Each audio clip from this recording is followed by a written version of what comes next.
সুপ্রিয় শিক্ষার্থী, এখন আমরা করব অনুশীলনী 4.2 একের খ নাম্বার প্রশ্ন, যেখানে দেওয়া আছে এক্স স্কয়ার প্লাস ওয়াই। এই রাশিটাকে আমরা ঘন করব বা কিউব করব। সেক্ষেত্রে আমরা প্রথমে করলাম x square plus y whole cube. তাহলে আমরা যখন ঘন করছি, ঘনকে ইংরেজিতে বলা হচ্ছে কিউব বলা হয়, তাহলে x square plus y whole cube করব।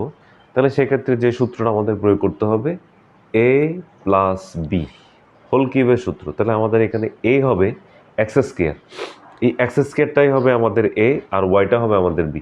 তো সুতরাং আমরা করার সময় মাথায় রাখতে হবে এক্স স্কয়ারটাই হচ্ছে আমাদের এ।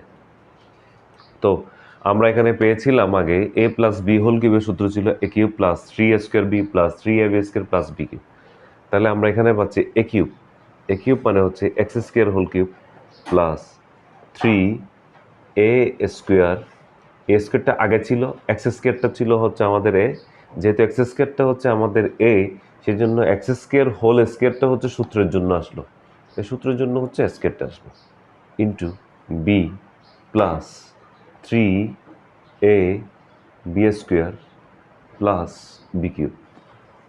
তাহলে আমরা এখানে পাচ্ছি এক্স 3 ইন্টু 2, পাওয়ারের সাথে পাওয়ার হচ্ছে গুণাকারে থাকে, পাওয়ারের সাথে পাওয়ার হচ্ছে গুণাকারে।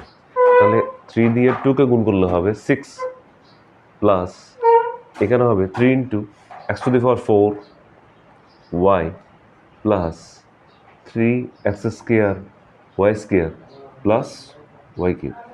তো সুতরাং আমাদের আনসারটা দাঁড়াচ্ছে x to the power 6 plus 3 x to the power 4 y plus 3 x square y square plus y cube.